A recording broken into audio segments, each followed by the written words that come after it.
macam mana makan kalau you dapat semua ni set balik kampung makan sihat. Okay, waktu ni tunjuk dekat sini ya. Ini kacang dah ready to eat, boleh makan terus.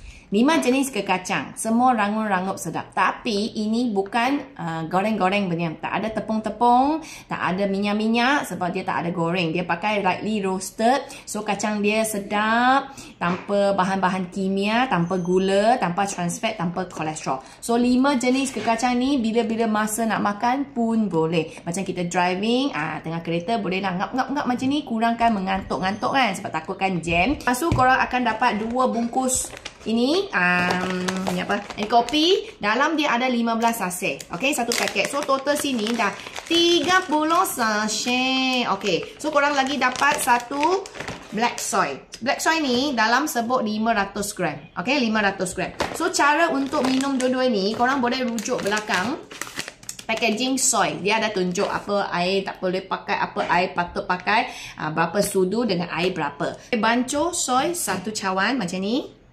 Dia senang larut, tak perlu air panas.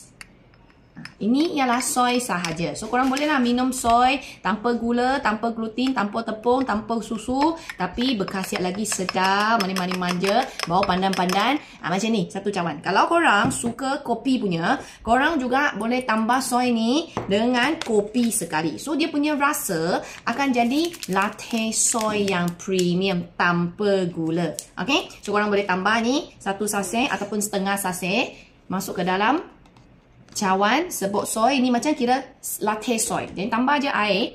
Air biasa pun boleh, air sejuk pun boleh. Dia senang larut.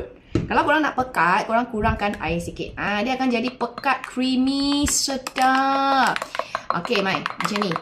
So larut. Senang je. So korang yang suka minum manis-manis manja dengan bau kopi yang harum, boleh try ini soy latte yang sedap. Sudah. So ini boleh ganti kita punya 3-in-1 lah. Sebab banyak 3-in-1 yang letak gula dengan bahan kimia kan. Ini langsung tak ada gula. Juga tak ada bahan-bahan macam creamer, susu, pemanis, bahan pengawet, perisa. Semua dia tak ada. So ini ialah latte soy. So korang yang suka kopi kosong kau, ini Arabica Americano, sangat sedap. Ini langsung tak ada soy.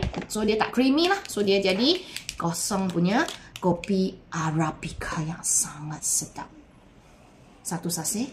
Masukkan dengan air. Air sejuk semua boleh tak perlu air panas. Korang tengok dia terus larut. Nampak tak? So kat sini package balik kampung set ni berbaloi. You dapatkan ni semua. You boleh makan, snacking.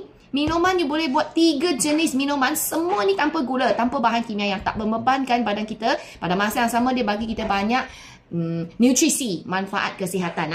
So ini kosong punya. So yang suka creamy, korang buat soy latte. Yang suka soy, tak nak kopi, you boleh buat ini. Oh my god, soy saja. Cepat pergi Grab.